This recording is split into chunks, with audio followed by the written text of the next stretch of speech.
तो कसाबपाड़ा मस्जिद के पास भी आपका एक वीडियो काफी वायरल हुआ, वो क्या मामला है? कसाबपाड़ा मस्जिद के पास का मसला ऐसा था कि वहां पर रिक्शा स्टॉप है। मैं बार बार उनको बोलता था कि भाई तुम लोग एक लाइन लगाया करो, वो कोई हाल में मानते नहीं थे। मैंने पुलिस स्टेशन को पत्र दिया कि अगर तुमने यहाँ से इनको नहीं हटाए तो मैं धरना आंदोलन करूंगा। मैंने खुद धरना आंदोलन का बोल दिया था।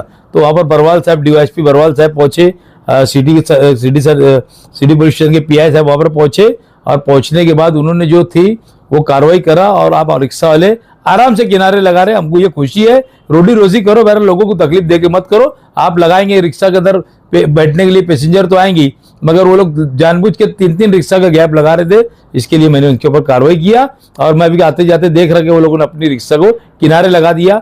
और मैं शहर के लोगों से ये गुजारिश करूंगा, खास तौर से रिक्शा वालों के ऊपर, ऐसा ना हो कि फिर मुझे रिक्शा वालों पे कार्रवाई करना पड़े। आप लोग साइड में लगाइए, लोगों को तकलीफ ना दीजिए। आप राहगीर है, उन लोगों को तकलीफ देंगे कैसे चलेगा? और आप रास्ता बताने वाले लोग रिक्शा वाले, और आप ही तकलीफ देंगे तो कैसे चलेगा?